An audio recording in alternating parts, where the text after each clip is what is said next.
Queen Liana, don't be eating no Benihana. She done been through lots of drama, shit the way to 50 llama. She done work, almost dropped 200 pounds. Put in work, you can't keep this woman down. But I want to tell you a little bit about myself and my story before we got started, because this is the reason that got me going in the first place. So some of you guys know that I struggle with obesity, with eating, with my weight the majority of my life. I was that overweight kid. It was really a struggle, and at the age of 20, which you'll see at the back of the book, but I'm just gonna talk, I'm not gonna make you read it. I have my bio in there, it just tells a little bit of my story. But at the age of 20, I was a sophomore, I hope not, sophomore in college? Probably. Maybe something like that. Junior. Sophomore, junior, that situation exactly. right there. And I went on a retreat with some ladies at my school, and we did this solitude, kind of like go off to yourself and, you know, reflective project. And during that time, I was kind of already in just this raw season of life, period. So it was definitely like God positioning me for my breakthrough, like positioning me.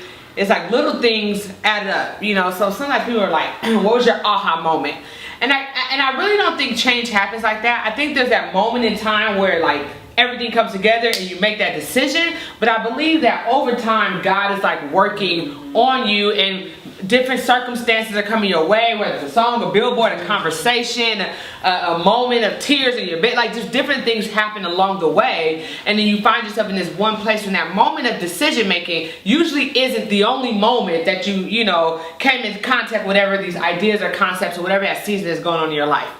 I feel that way about salvation. I feel that way about a lot of things that are points of decision making in your life. It didn't just happen in that moment. So that moment was like the breaking point where I was like, yes, but it was a season of change. It was a season of confrontation, confronting self. It was a season where it's kind of like this merging of ideas. So like I've been, I knew I was called to preach at a young age. And so like when I was 16, I kind of like embraced, I didn't know what it looked like. I didn't know what the journey would look like, but that's when I kind of embraced this concept of, okay, ministry, the gospel, I think God's got, you know, something going on here. Well, later on in life, I came to the conclusion, I told myself I would never preach a gospel I didn't live. And so I'm gonna live it or I'm gonna stop preaching.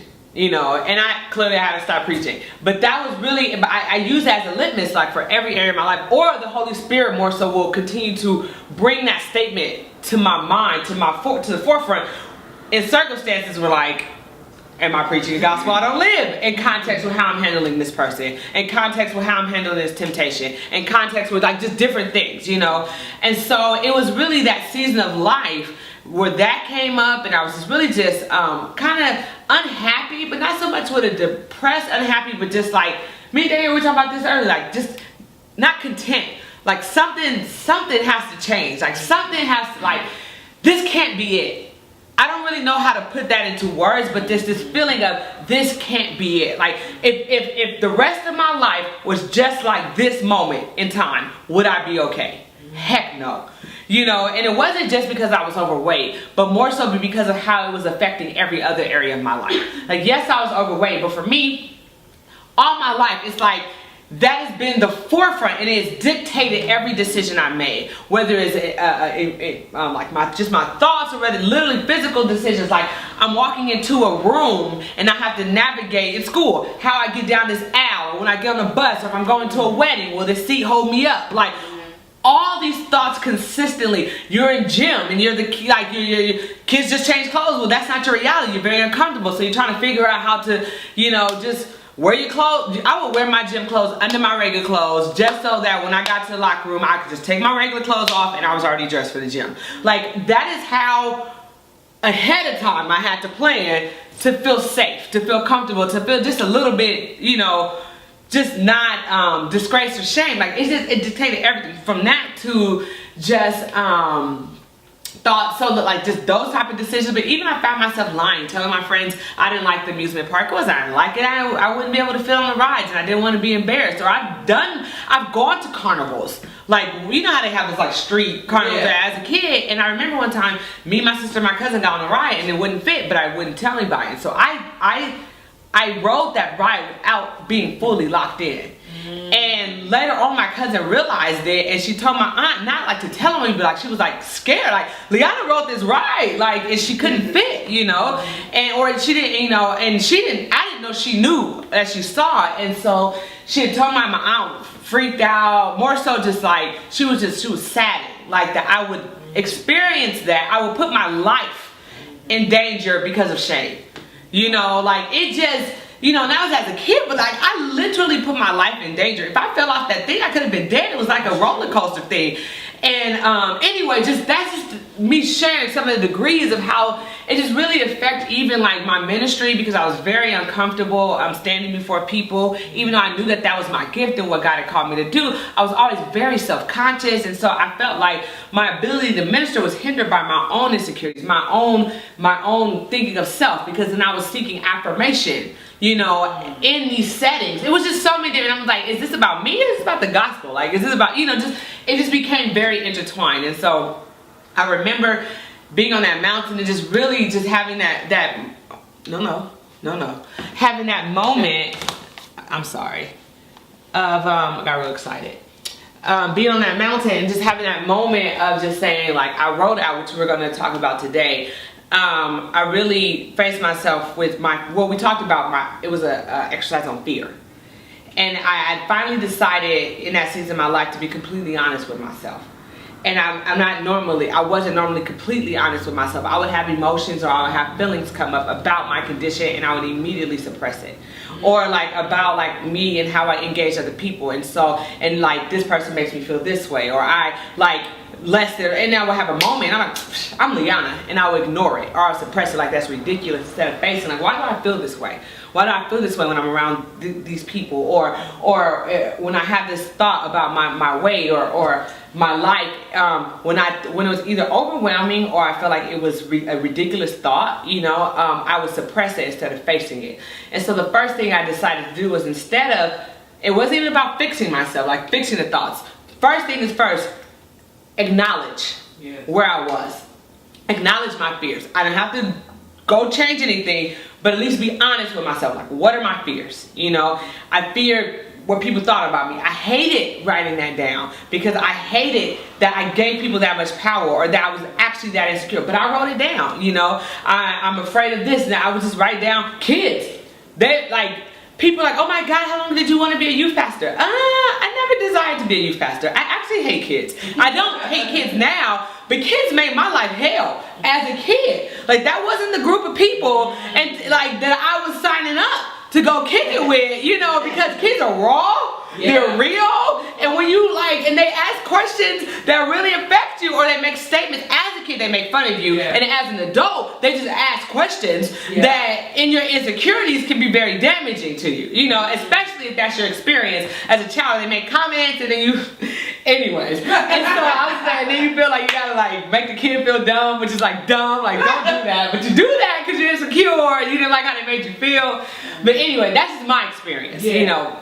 And so just over time, I don't know how the kid thing came up, but like, just acknowledging my fears, acknowledging the things that impact me, so all my fears, you know, I'm afraid I won't be able to travel like I want to, you know. And at the time, I didn't even know that an extension seatbelt existed. I got on a plane one time to go to Atlanta for my cousin's graduation, and the seatbelt didn't fit, and I kind of just like disguised it. I didn't want anyone to know. I was embarrassed. I didn't know to ask for an extension, and that would have been embarrassing too, you know, to ask for an extension seatbelt. It was just all of it. It was just too much. Everything was just too much, and I was overwhelmed, and I just felt like I had so much life in me to live, and that this was becoming a barrier for me psychologically, emotionally, and literally physically. Like, I want to travel the world, I want to minister, I want to this, and it's like, I didn't have the stamina, I didn't have the drive, I didn't have the energy, I didn't have the confidence, it was just impacting everything, and I was like, this can't be it. I don't have a plan. I don't know how to lose this weight. I've never seen anyone do it. I was over 350 pounds. Like, I've never seen anyone conquer this naturally. I've seen a lot of overweight people. The one woman I know lost a lot of weight. She had surgery. And that wasn't about to be my reality. And so I'm like, but I got to a point I was like, I don't know where I'm going, but I know I have to leave here. And so on that mountain, I just wrote down all my fears, and I realized so many of my fears were linked to one central theme, and that was my obesity. And so it became me saying, I want to change all of these things. I got to do something about this thing right here that's affecting all of these things. And this may not be your story. Your story may be different, but you know your story and why you're here, you know. And so that became my initial driving force for losing the weight. Me addressing, like, I said I preach a gospel. I was at a prayer service, and the Spirit dropped in my heart, like, who the Son sets free is free indeed. Where the Spirit of the Lord is, there's liberty. That's the gospel I preach day in and day out. You know, I mean, not literally, but that was the gospel message. If I think this thing is real, then it has to say, I have to do something with it about my reality. I am bound. I am trapped. I feel stuck. I feel in prison. I feel like this is controlling my life. It's taking over. But I said, who the Son said, I didn't say it, the Word said it, I said I believe it, you know. Who the Son sets free is free indeed. Where the Spirit of the Lord is, there's liberty. And I believe that has to do with anything that holds you bondage. I don't think it's just this future state of going to heaven or this release from sin ultimately that gets you salvation. I think that God wants us free from anything that holds us bound and connected and attached to solely Him. And that it is in Him that we find our liberty. You know, and so for me, I was like, I said I never preach a gospel I don't live. So then I can't say the Son can't set me free. And so that became this just like overwhelming. It wasn't like, here's a 10-step plan to how the Son's going to set you free. You know, like it didn't work like that. It was a journey. It was a process. It was a relationship. It was a day in and day out. Like, Jesus, how are we going to do this? Yeah. Because you have to help me. I don't have a plan. I don't have a, you know. And it was little by little, decision by decision. And I'm going ahead of myself because these are the things that we're going to go through in this group. But that's what got me through this journey. I never signed up and said I want to help people. That was never my vision. I just wanted to be free. Like, it was not about anyone else. Halfway through the journey, I started blogging, you know, about it because I applied for The Biggest Loser in a state of discouragement. I lost 100 pounds and, you know, I was happy, but I was discouraged. Like, wait, I'm still overweight. You know, like, I lost 100 pounds and I'm still overweight. It's like a moment of happiness and a moment of great despair. Like, I can't do that again. You know, like, I was like, 1 year I lost 100 pounds is amazing. Like, I'm doing it. And I was like, that was the hardest year of my life. Like, wow. And I'm still overweight. That moment discouraged me.